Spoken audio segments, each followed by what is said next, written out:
नाशिकच्या चांदवडमधील शिक्षण संस्थेवर जमीन हडपल्याचा आरोप करण्यात आलाय। जैन समाजातील नागरिक कांतीलाल जैन यांनी हा गंभीर आरोप केलाय। वन विभागाची जमीन हडपल्याचा कांतीलाल जैन यांनी हा गंभीर आरोप केलेला आहे। खोटी कागदपत्र खोटे शिक्के लावून जमीन हडपल्याचा आरोप करण्यात आलाय। चांदवडच्या नेमिनाथ जैन ब्रह्मचार्य आश्रम या संस्थेवर आरोप करण्यात आलेला आहे। संस्थेने लाखो रुपयांचा कर थकवल्याचा नगर परिषदेचा देखील दावा आहे। महत्त्वाची आणि मोठी ब्रेकिंग न्यूज आपण पाहतोय। नाशिकच्या चांदवडमधील एका शिक्षण संस्थेवर जमीन हडपल्याचा आरोप करण्यात आलेला आहे। ही शिक्षण संस्थेचं नाव आहे नेमिनाथ ब्रह्मचार्याश्रम, चांदवड, जिल्हा नाशिक। या शिक्षण संस्थेमध्ये निव्वळ भ्रष्टाचार बोकळलेला आहे। यांचं नाव आहे SNJB शिक्षण संस्था। यांना वन खात्याची जमीन हे म्हणतात की आम्ही लीजवर घेतलेली आहे। लीजवरती जर यांची जमीन आहे तर आज यांच्या सातबाऱ्यावरती स्पष्टपणे लिहिलेलं आहे की ही जमीन शासनाच्या पूर्व परवानगीशिवाय हस्तांतरित करू नये। मग असे असताना या जमिनी यांच्या स्वतःच्या नावावर कशा झालेल्या आहे हा माझा सगळ्यात पहिला मोठा प्रश्न आहे की लीजवरची जमीन आहे। लीजवरची जमीन असताना आता गट नंबर 703 10.5 एकर जमीन आहे आणि या जमिनीला 13 एप्रिल 1950 ला नाशिक कलेक्टर त्यावेळेस GR राड्डी GR राड्डी यांचं एक आदेश आहे की यांना आपण लीजवर दिली आहे।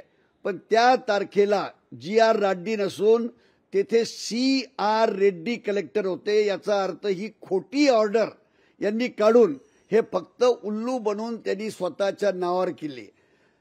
सरकार देते 1950 ला आणि यांच्याकडे 1941 ला चेअरमन तांत्रिक शिक्षण विभागाला काय म्हणतात ते AICT ला म्हणतात की आम्ही या जागेचे मालक आहोत। म्हणजे हा कुठला प्रकार आहे? हे दादांपणे इथे सगळं काही खोटं कारोबार आहे। सगळ्यात जमीन लाटण्याचा कारोबार आहे। याची संपूर्ण चौकशी की यांना कोणत्या जमिनी दिलेल्या आहे की गट नंबर 200 सर्वे नंबर 204 गट नंबर 703 कशा प्रकारे आहे हे जे दिलेलं आहे हे सगळं यांचे सगळे सही शिक्के सगळं काही खोटं आहे। नगर परिषदेमार्फत त्यांना आतापर्यंत 2 ते 3 नोटीस इश्यू झालेल्या आहेत आणि त्या अनुषंगाने त्यांच्याकडून आपल्याला अजून काही तसं सकारात्मक उत्तर काही आलेलं नाही किंवा समाधानकारक। त्यानंतर आता सद्यस्थितीमध्ये मुख्याधिकारी हे पद आमच्याकडे नाही आहे। साहेबांची बदली झालेली आहे। भविष्यात जेव्हा मुख्याधिकारी येतील त्यावेळेस ते MRTP ऍक्टनुसार योग्य तो निर्णय घेतील। तर त्यांनी कागदपत्र काही पुरावे सादर केलेले आहेत। काही बांधकाम परवानग्या वगैरे तत्कालीन ग्रामपंचायतीच्या त्यांनी घेतल्या असल्याच्या बाबतचे कागदपत्र सादर केलेले आहेत आपल्याकडे।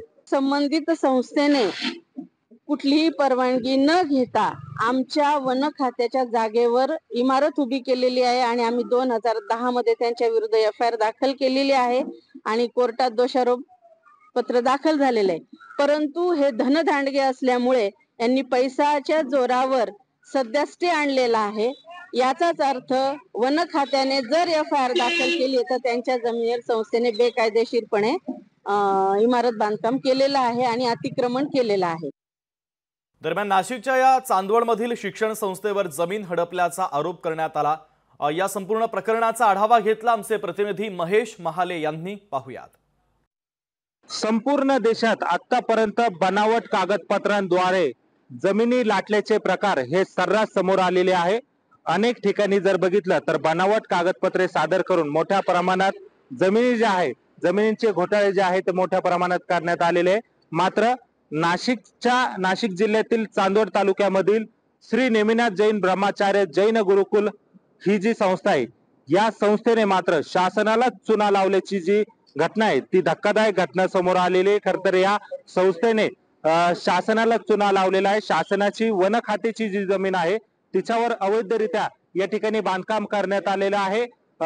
मोठ्या प्रमाणात एकरावरची जी जागा आहे ती डोंगराच्या खाली त्या ठिकाणी यांनी बांधकाम केलेलं आहे आणि एक ना एक असे अनेक कारनामे या शाळेचे या संस्थेचे खरं तर उघडकीस आलेले। आतापर्यंत 1950 पासून ते आज तागायत संस्थेची स्थापना झाल्यापासून आतापर्यंत या ठिकाणी कुठलीही निवडणूक झालेली नाही. विश्वस्तांचा मनमानी कारभार जो आहे तो या ठिकाणी चालतो आणि ही खरं तर वन खात्याची जमीन असताना ही जी जमीन आहे ती हस्तांतर करता येत नाही आणि असं असताना देखील बनावट कागदपत्रे सादर करून खरं तर त्यांनी ती त्यांच्या नावावर केलेली आहे. या संदर्भात खरं तर वन खात्याचा आता काहीतरी कायदेशीर काम देखील यांच्या संदर्भात सुरू आहे. राज्य सरकार आता या संस्थेच्या विरोधात नेमकी काय कारवाई करतं, संबंधित वन विभागाचे अधिकारी असतील, फॉरेस्टचे अधिकारी असतील, नगर परिषदेचे अधिकारी असतील, या सगळ्यांच्या संदर्भात राज्य सरकार नेमकी आता काय कारवाई करतं हे पाहणं खरं तर महत्वाचं ठरणार आहे.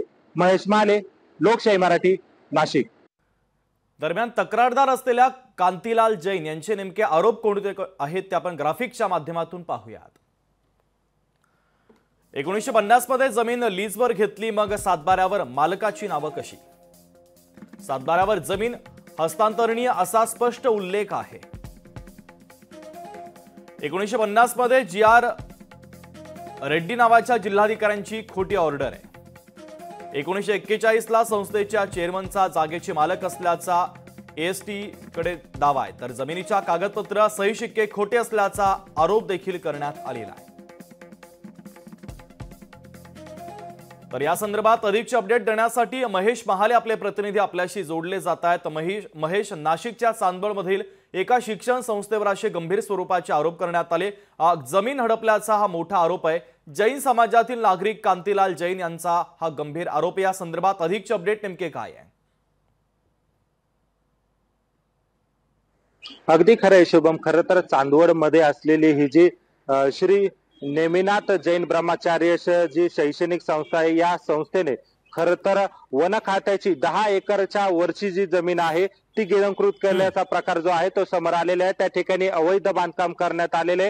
खरं तर वन जमीन ही हस्तांतरित करता येत नाही, मात्र तरी देखील बनावट कागदपत्रे सादर करून त्यांनी ती स्वतःच्या नावावर करून घेतलेली आहे. आणि या सगळ्या संदर्भात खरं तर वन खात्याचे आणि संस्थेची जी आहे ती न्यायालयात जी प्रक्रिया आहे ती आता सुरू आहे. मात्र एकूणच जर प्रकार बघितलं तर संस्थेचे एक नाही तर अनेक असे जे कारनामे आहेत ते समोर येत आहे. नगर परिषदेचा आतापर्यंतचा 1,89,00,000 कर देखील या संस्थेने दिलेला नाही, तर येथील शैक्षणिक संस्थेमधील कर्मचाऱ्यांना मोठ्या प्रमाणात त्रास दिला जातो.